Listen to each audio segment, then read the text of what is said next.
berapa hajat, berapa yang keinginan. Kita suka ini Pak, suka tidak sadar, suka tidak jelas antara kebutuhan sama keinginan. Berapa yang memang, kalau memang dia kebutuhan Pak, pasti Allah cukupin kalau kebutuhan. Kalau sudah jadi darurat, itu pasti sudah. Dalam Al-Quran Allah Subhanahu wa Ta'ala tuh sudah bilang, sudah janji, ammay yujibul muttarra idza da'ah. Siapa lagi yang bisa memenuhi dan juga mengabulkan permintaan orang yang sedang darurat, terdesak. Pasti akan Allah penuhi. Jadi dulu saya sudah bilang sama teman-teman, pokoknya Bapak kalau kita ini lagi sakit, nggak usah terlalu pusing. Karena yang ngasih sakit Allah Subhanahu wa Ta'ala, pasti nanti rezekinya juga Allah yang nanganin. Pasti yang Allah juga akan mencukupkan karena dia butuh, perlu. Beda halnya dengan keinginan. Keinginan orang, Nabi SAW katakan, lau kana li bani Adam wadin min dhahab, kalau seandainya seorang anak Adam itu sudah punya satu gunung emas, satu lembah emas, latamanna an yakuna akhar, maka dia pengen dapat lagi gunung emas yang kedua.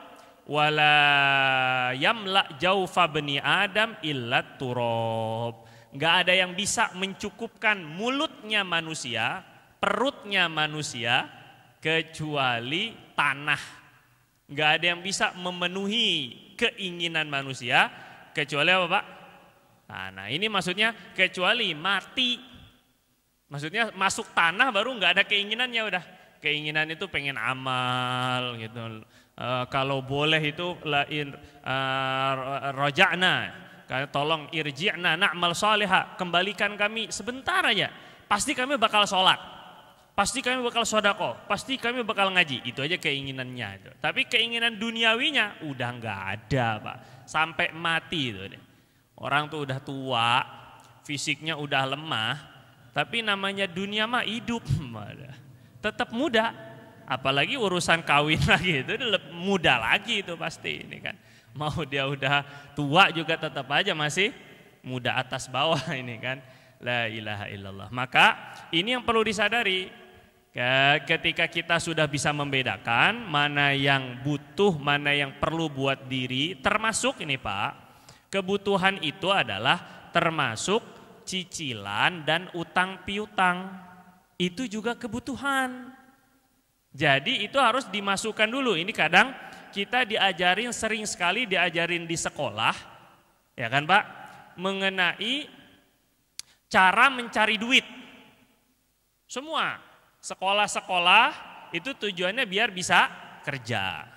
Kerja tujuannya biar bisa nyari duit.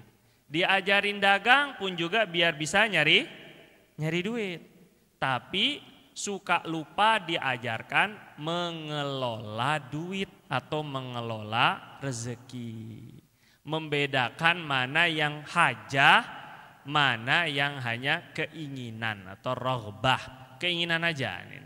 Nah kalau di dalam Islam ini dibedakan Pak, mana yang betul-betul hajat, mana yang disebut dengan tahsinat, penyempurna hidup aja.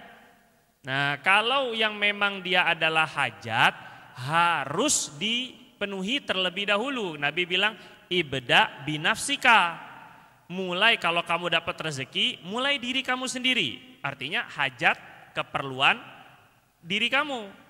Tsumma biman ta'ulu, kemudian hajat, keperluan pokok orang-orang yang kamu tanggung. Ini sama Nabi itu diatur itu untuk apanya? Keuangannya, untuk pendapatannya. Jadi saya bilang sama santri, yang namanya nyari duit itu gampang. Jangan sampai ada falsafah atau ada gambaran nyari duit mah susah. Akhirnya Allah Subhanahu wa taala tuh membuat susah karena ana inda dzanni abdi bi, aku tergantung prasangka hambaku kepadaku. Kalau Bapak terbawa suasana dengan macam-macam berita, aduh Emang nyari duit emang gampang. Wah, digituin. Emang nak, nyari duit tuh susah, nak. Jangan minta duit mulu. Daripada diomongin kayak gitu, Pak, akhirnya si anak berpikir, iya ya nyari duit susah. Akhirnya dia jadi kesusahan nanti nyari duitnya. Oh, kok gimana? Gini, Pak, saking gampangnya nyari duit, Pak, Bapak doker-doker aja di tong sampah, ketemu dah duit, gopean. Kalau nggak percaya ini saking gampangnya. Saking gampangnya Allah itu membuat mencari duit itu. Kan namanya nyari duit, Pak, kan? Bener gak sih? Itu pemulung tuh dapat berapa tuh, Pak, duit buangan? Nah, saking gampangnya nyari duit, bocah kecil bisa dapat duit. Gimana caranya? Nangis. Dia nangis depan orang tuanya, apalagi depan orang banyak. Dia minta duit, orang tuanya malu. Saking gampangnya nih duit, dia tinggal nangis saja tuh. Saking gampangnya itu, Pak. Jadi mindset untuk susahnya duit itu harus hati-hati ini, Pak, ini kan. Khawatirnya malah Allah sulitkan. Jadi dulu tuh Nabi SAW itu sekedar ngedoa aja itu. Barakallahu fi sofakotika, ini kepada Sayyidina Urwah al-Bariqi radhiyallahu anhu. Pokoknya disuruh Nabi beli kambing 1 dinar, terus kemudian ternyata dia pintar, beli 1 dinar tapi dengan negosiasi dapat 2 kambing. 1 kambingnya dijual lagi, untung lagi 1 dinar. Jadi Nabi kasih 1 dinar, Pak, 4 juta, sekarang ini harganya 4 jutaan lebih, 4 juta setengah kan, 1 dinar kurang lebih. Dari dulu sampai sekarang harga kambing itu 1 dinar, Pak. Yang naik, yang turun tuh duit kita ini, Pak. Makanya jangan semua aset itu jadi duit. Jadi katanya menabung uang dengan jumlah yang lama itu adalah kebodohan. Karena turun terus nilainya gitu. Jadi kita harus ada emasnya. Karena dalam Al-Quran itu semua kekayaan itu disebutnya emas. Termasuk ini.